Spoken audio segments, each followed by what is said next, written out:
Your 20s are not the best days of your life. They're actually the hardest. Exiting for 150 million. We were flying by the seat of our pants. One regret that I really have about our whole journey is PodFast is back. 6 minutes, one guest, and no time to waste. Kate Berski, exited co-founder of Curlsmith, a $150 million hair care line, and writer focused on why your 20s suck.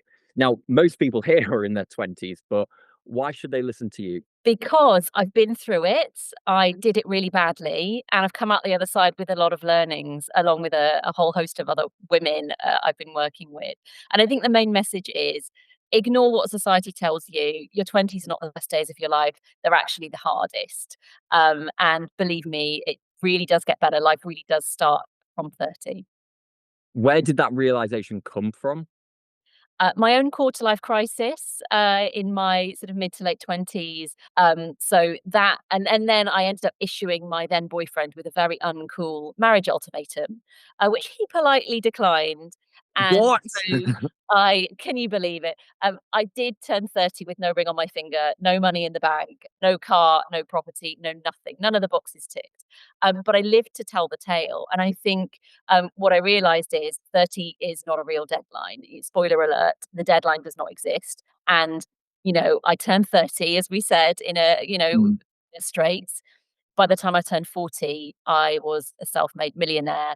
I had got married to my best friend and business partner. I had had a child, and I was living in a new country and starting a whole different life. So that transformation, that 10-year transformation, just kind of inspired me to kind of reassure young people that a decade makes all the difference.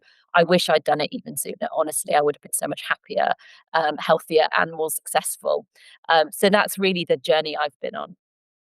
Those mindset shifts, I think they're very ingrained within us. And I've felt them personally as well, doing the traditional university, then into job. But I've got a lot of friends who are kind of feeling a bit lost in that the graduate market is absolutely screwed. It's so difficult to get in. And as much as you want to tell them, hey, there's no rush, there's another more logical part of the brain going, quick, you should get on it. So how do you balance that idea of, right, I should really go, but also I've got loads of time? When you speak to anybody who is 30, 40, 50, 60, whatever it is, no, 0% of them are doing the job that they were doing at the age of 30. Careers are Mm. completely different now. I'm actually learning a huge amount from my community of people in their 20s because they're telling me they already have 3, 4 jobs. They're already pivoting. And I think that's incredible. There's so many different ways to create and build a career. The job you're going to be doing, probably you've never even heard of right now. So, you really need to let go of that idea of picking a career for life, because that reality is gone anyway. That's all fascinating to hear. But as someone who's going through their 20s, kind of want to know what to expect. So if you had to write, I guess, like a bingo card of things that people would experience in their 20s, what would kind of be like your top picks on that? And when you're in your 20s, that's the first time in your life essentially that you haven't had the script written for you. You're not following through education, doing things at the same time as everyone else. So, uncertainty breeds anxiety. And, the way I've learned to reframe it now is that anxiety signals opportunity.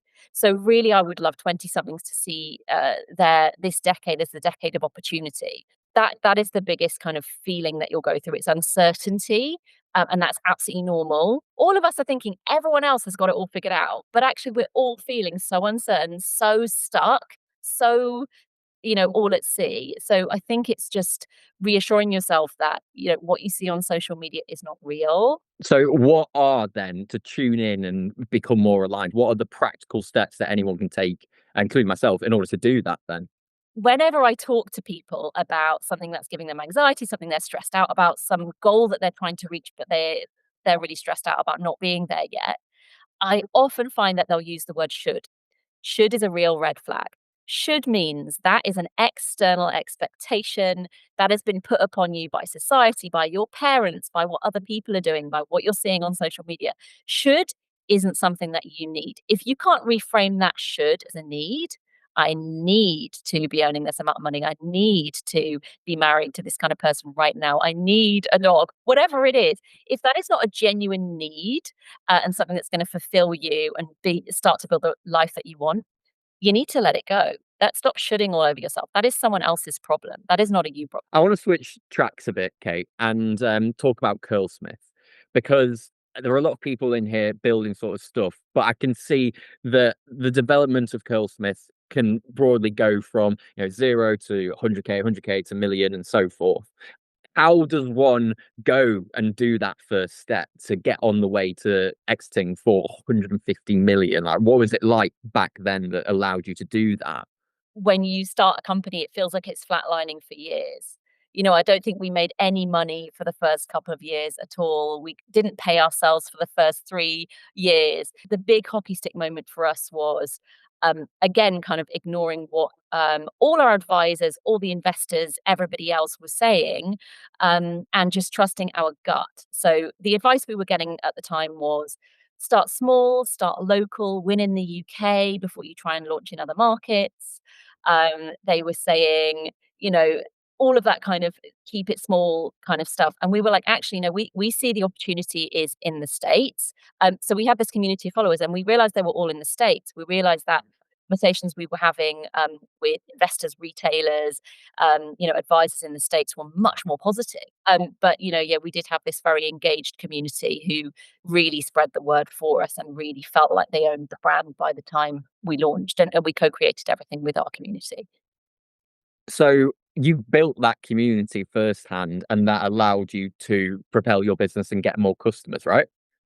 Yeah, we were fortunate that we were in a niche that was really highly engaged. So at the time, back in 2017, 2018, you couldn't just walk into a beauty store and see products for textured hair, meaning anything that's wavy, curly, kinky, afro, the whole spectrum. 80% of people have non-poker straight hair. So, we were shocked that big beauty brands who we were working and consulting for at the time were ignoring that huge part of the population. We had hundreds of meetings with investors, especially in the UK, and they laughed at us. They said, it's way too niche. That's never going to work. We don't like the way you look. We don't like your personalities. We had all sorts of insults slung our way and all sorts of ways of being rejected. Those investor meetings honestly sound brutal. Like, what's it like being professionally rejected in a sense? It's awesome. And I'm not joking. We talk a lot about resilience, and I think being a startup founder is resilience training boot camp. Like the more you get rejected, the better you get at it. And you know what's worse than being rejected? Being ghosted, because rejection is feedback now. And even when on a completely different note, even when I launched the book and I was trying to get published and I was trying to get conversations with editors and agents, and I was getting huge amounts of rejection again, I was like so grateful if someone would even reply to me with some feedback, because feedback is so helpful. If you know why you're getting rejected, you can work on that. But if somebody ignores you, there's nothing you can do about it. And those kind of lessons are so helpful for life. And now, I love to be rejected, especially if you give me some feedback alongside it. It's a superpower. It will really help you in life. I wanted to ask, I know it's not like a sexy question or anything, but when you're in Curlsmith, how do you like just keep track of everything? What were the processes like to make sure everything got done? We had no process. Let me tell you, we were flying by the seat of our pants. You have not got time. You got to get that order shipped over to the US and you've got 24 hours to do it and you've got no money, no time, no clue. You're not focusing on how organized anything is back at base. Um, I think we all had like very long to-do lists. Mm. But we never got to the bottom of them, because you have this huge to-do list and then you get into the office and there'll be 10 fires you've got to fight. You're getting sued. This batch of product has gone off. Like That sounds like my job. You honestly come in and you're just like, okay, I'm gonna get ABC done, and then you have one meeting. You're like, great, now I've got the rest of the alphabet to do as well. I suppose.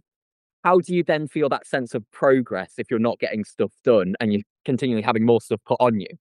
Yeah, I mean, you definitely have to get comfortable with feeling out of control, which is really hard for me. One regret that I really have about our whole journey is that we never celebrated the wins. we were so busy and we were so ambitious and we wanted to grow so quickly that we were never giving ourselves a pat on the back. We were never like, wow, good job. Oh my gosh, amazing. We've just got into Ultimate. We didn't celebrate anything. It was just go, go, go. And I really think that maybe took some of the joy out of the journey. I think next time around, we will for sure take it a bit slower and, really try to celebrate the wins because I really think that helps keep you motivated. We've got a closing tradition on this podcast, which is where the guest, regardless of who they are, answers this one question. What is one message that you've never sent, but you wish everyone would receive? Yeah. I mean, I think my main message at the moment is you're not behind. You're right where you need to be. Interesting and so well put, honestly. Kate, thanks for your time. I've massively appreciated this. And I think it's such a relief as someone in your 20s where you're hearing left, right, and centre people getting engaged, having babies, and all sorts moving on with their life to just be, you know what, I'm all right at my own pace. So thanks so much for your time. And it's been great having you on PodFast. Thank you so much for having me.